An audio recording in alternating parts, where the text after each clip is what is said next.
Hello and welcome. It's another fantastic selection of terrible tales. It's another Confessions podcast from your friends at the BBC Radio 2 department. So this week's concise collection includes it's very concise. It's more conciser than normal because of the bank holiday. So there's just the three. Enjoy them while they're here. We have a story of wobbly wisdom woe. We have a bounteous bratwurst banquet and some iniquitous internet indignity. Here it all comes.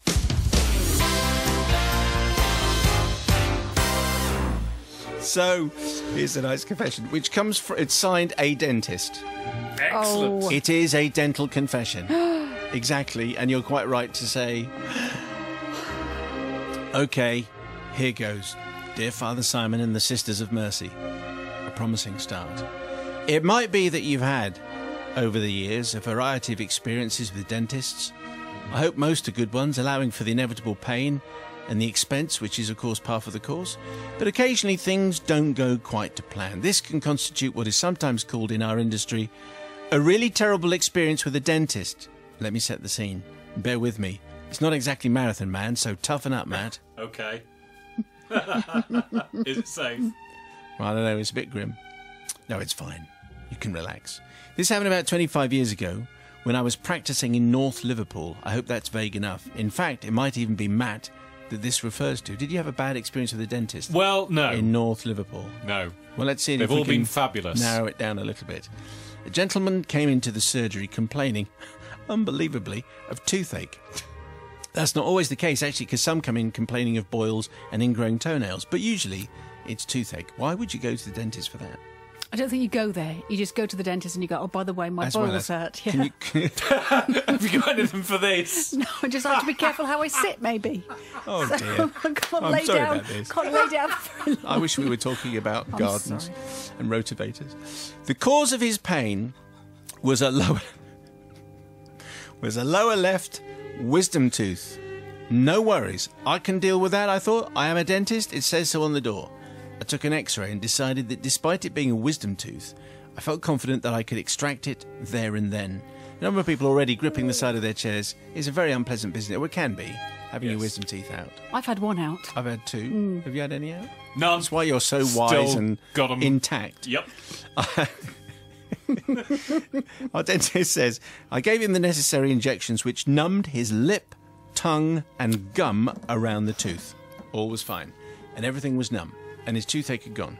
Time to step up to the plate and show this patient what a fine dentist I truly am. One of the best in this part of the world, let me tell you. So, I applied the forceps as far down the tooth as I could and applied some pressure.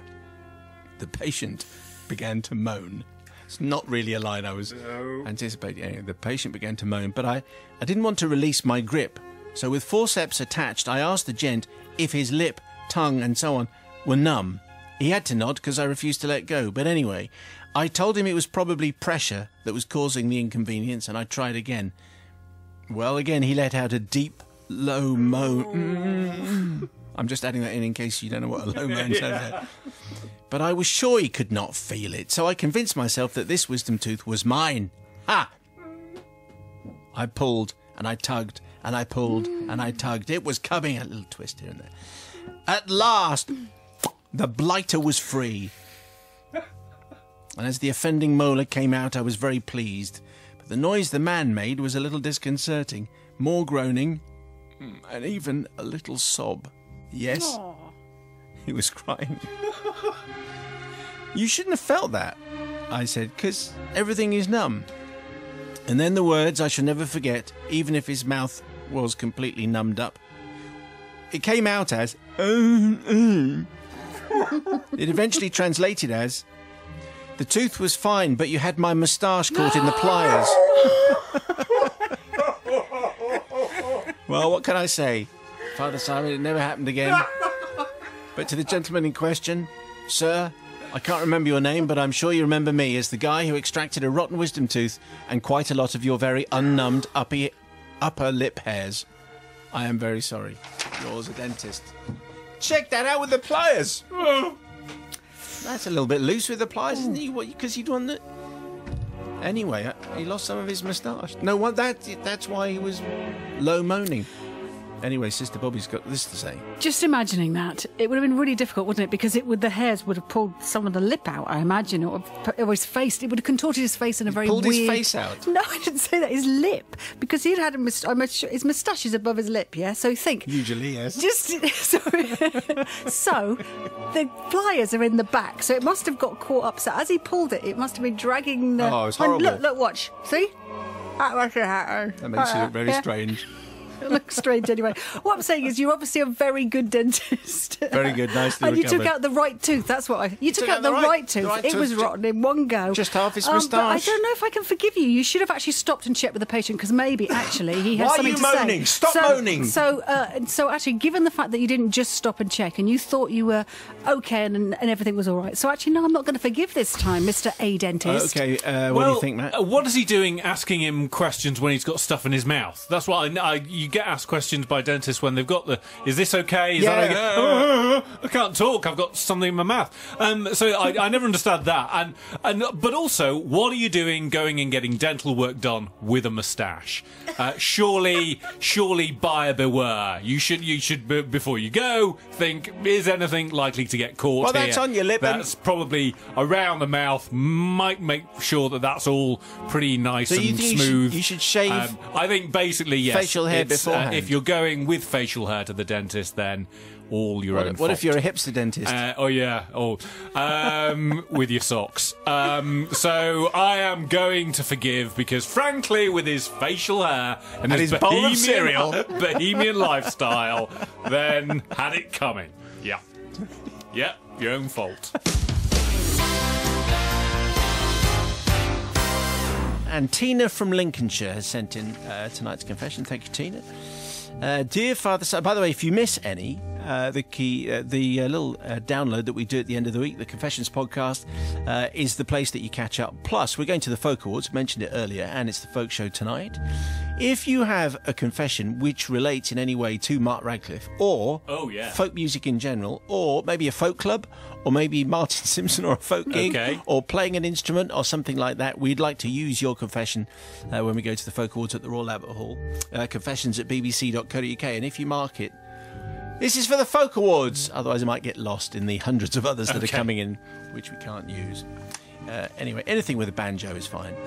And a plectrum. Obviously. Always good as well. Okay. Tina from Lincolnshire says, Dear Father Simon of the Collective, we've been here before. Back in the early 20s... Sorry, 1920s. I'll start again. Wow, this is good. Back in my early 20s. There you go. I would pop over to Frankfurt in Germany to visit my Oma. This, Simon, is the German word for grandma and needs to be pronounced with a lovely German-sounding Oma, which is... That's what I said. Okay. Which is written O-M-A. And you need a lovely German accent. Well, it's... Yeah, I'm looking forward to this already. Well, that's it. Let's hope so. Uma. How would you say Uma in a German accent? Go on. No, I wasn't going to say. Is Uma short for old? Old lady. No, I don't I'm know. just Uma. Old Ma, I suppose. Old maid. Anyway, it's... Okay, fine. It could be, I suppose. Anyway, I believe you said Uma. Uma. I don't know how to make that more Germanic, but anyway, that's what it is. Anyway, my Uma was well known in our family for wanting to always feed us up. As we only got to see her once a year, I think she felt that we may not have eaten very well in England. So this is her chance to take charge and restore the vital calories that we might have missed over the year. On this occasion, I had travelled to visit her during my Easter holidays. How seasonal. And I'm on my own. Now, Simon, I'm not a fussy person. I enjoy all kinds of food and I enjoy listening to your Foodie Thursday programmes. However, I don't need to eat large amounts to feel full. In other words, I have a small appetite, just like Brother Matt. Yeah, quite right. Well done. That's true. Already forgiven. Is it a Starvey day today? Yes, it is. Of course. Yeah. Is it working? No. You wait for all this food coming up. On one of the days during my week stay, I had made arrangements to visit my cousin who lived a couple of hours train ride away. I bought a train ticket for the next day and looked forward to the trip. The next morning, as I got ready to go, Uma presented me with my packed lunch. Inside, 4 huge sandwiches made from German bread. You know, the really dense, heavy kind, where one slice would feed 9 people. And inside that were thick slices of cheese and salami. Then there were 2 big chunks of homemade plum cake, a couple of chocolate biscuits, 2 packets of crisps, 2 apples, 2 bananas, and 2 boiled eggs. How about that? This was a feast of massive proportions, and I felt completely overwhelmed as I'd just eaten my continental breakfast, which contained the aforementioned bread, the aforementioned cheese, and the aforementioned salami. She wasn't the sort of woman you could say no to either, so I meekly took her buffet-style packed lunch carrier bag arrangement thing and set off for the train station. I arrived a couple of hours of train travel late at my cousin's town, where she greeted me warmly and announced that we were going to meet friends and go and eat pizza. Right, friendships were formed, Father Simon, and pizza was eaten, vast quantities of pizza, and a great time was had by all. All too soon it was time to head back to Frankfurt, and after my cousin saw me onto the train, I settled into my seat to enjoy the trip back. And then I remembered the packed lunch. I then felt a teeny bit sweaty, because to return with my uneaten lunch would have been a very great insult of the highest proportions. I had to get rid of it. I couldn't eat it. I was stuffed full of pizza. Binning it seemed entirely wrong. So leaving it on my seat, no, I can't do that. That's wasteful and untidy. The train arrived back at Frankfurt Hauptbahnhof promptly, and then I had to catch the German equivalent of our underground, which is the S-Bahn. In next to no time, I was delivered back to the platform and the short walk to the flat. As I alighted, I spotted 2 tramps sitting on the floor, propped up against the wall of the platform. I thought, I wonder if they're hungry. Yeah, okay. I went over to them, clutching my massive meal, and said in German, "Are you hungry?" I'm not translating. That's actually what she said. I haven't got the German original. Yeah. Ja, natürlich, they said, which she did give me in the German. They looked in the bag, and then one guy says to the other, in a lovely German accent, please, Father Simon, "Oh, Gott in Himmel. Hey, Otto, look at this food. It looks like the Easter Bunny has come to feed us. Dankeschön, Dankeschön." That is what it sounded like. That's my German... The Easter Bunny? Yeah. That's my German tramp voice. You will find they say that. Anyway, one of them was called Otto. We've learned that. Yeah. I told them that they were very welcome indeed, and I set off for the flat, very, very relieved. As I got to the door, my dear old Uma said... Go on. Did you eat all your lunch? No. Did you eat all your lunch, dear? Yes, I lied, and that should have been that. However, the very next day, my grandma says, "Shall we go shopping?" And we promptly left for the S-Bahn. And there on the platform were the 2 recently fed gentlemen of the road. So, I ended up by using my grandma, my Uma, as a human shield to hide. She says, "Oh, we should help the needy." I say from behind her, No, they're fine. Look, there's crumbs. Come on, we're in a hurry." What? "Oh, your English are so hard," she says as we get on the train. Yeah. Not spotted by the tramps, so that they didn't let the proverbial bunny, the German bunny, Hase, out of the proverbial German bag. Tasche. So this has been an educational That's thing. a German expression, is it? Don't let the bunny out the bag. No, I've just translated it. Oh, I see. I've actually put... So bunny is Hase and bag is Tasche. Yeah. Yeah, and Uma is grandma. Yes. No. Okay. What an education this is. Yeah. I need forgiveness, however, says Tina, from you and everybody.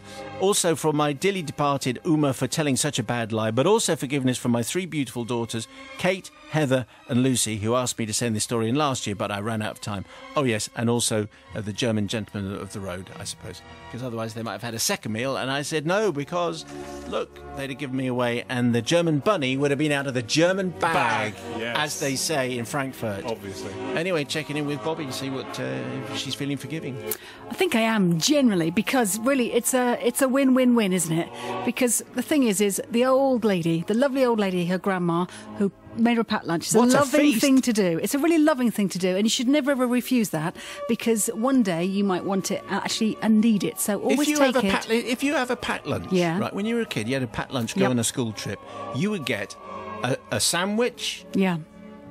a slice of cake, maybe, and A penguin. a penguin. That would melt in your sun-blessed bread bag. For younger listeners, it's not actually a penguin, you know, because that in those days wasn't allowed. And then This is only a if you were chocolate very biscuit. rich did you have Tupperware. Everyone else had bread bags, didn't Yeah, they? but that would be it. But Uma does 4 lots of sandwiches, 2 chunks of cake, chocolate biscuits, crisps, apples, bananas, and boiled eggs. That's anyway. Yeah, what were you saying? Oh, wait, did I bore you? She's Sorry.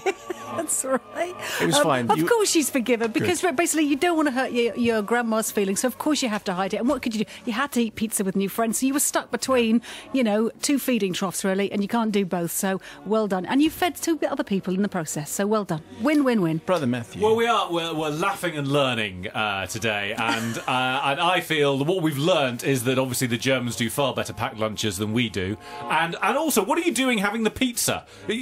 Number one, you're in Germany. You don't need to be don't eat pizza you're in Germany. You'd be eating bratwurst and pickled onions, cabbage, or whatever.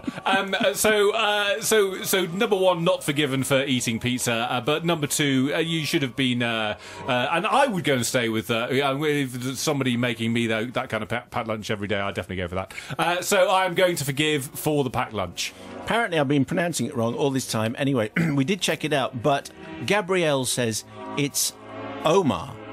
It's O for Oscar. Omar. Oh, I don't know. Simon, it's Omar, but the O as in note and the U as in ugly. Omar. Omar. Omar. We checked this out. We did a little kind of online thing, and it definitely said Omar. Definitely Lord Reed's favourite show, this one. Absolutely. Anyway. Educating and informing. So here's tonight's tale, and tonight's confession comes from Lizzie Dripping. Oh, I remember her. Yes, exactly, you do. Dear Simon, and all those who sit in judgment, forgive me, for I have committed the heinous sign of identity fraud and false representation. Wow. So instantly we've told you the things that Lizzie gets wrong right at the very beginning. Do you think forgiveness or not? Yes. Yes, you do. Bobby, what do you think? No. Okay, so it's finally balanced. Let's get the details.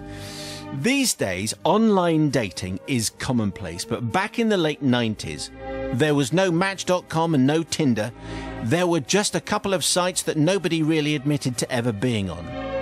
You didn't even use your real name or post a photo on your profile because it all seemed a little bit seedy and a bit desperate. But being a little bit seedy and desperate myself,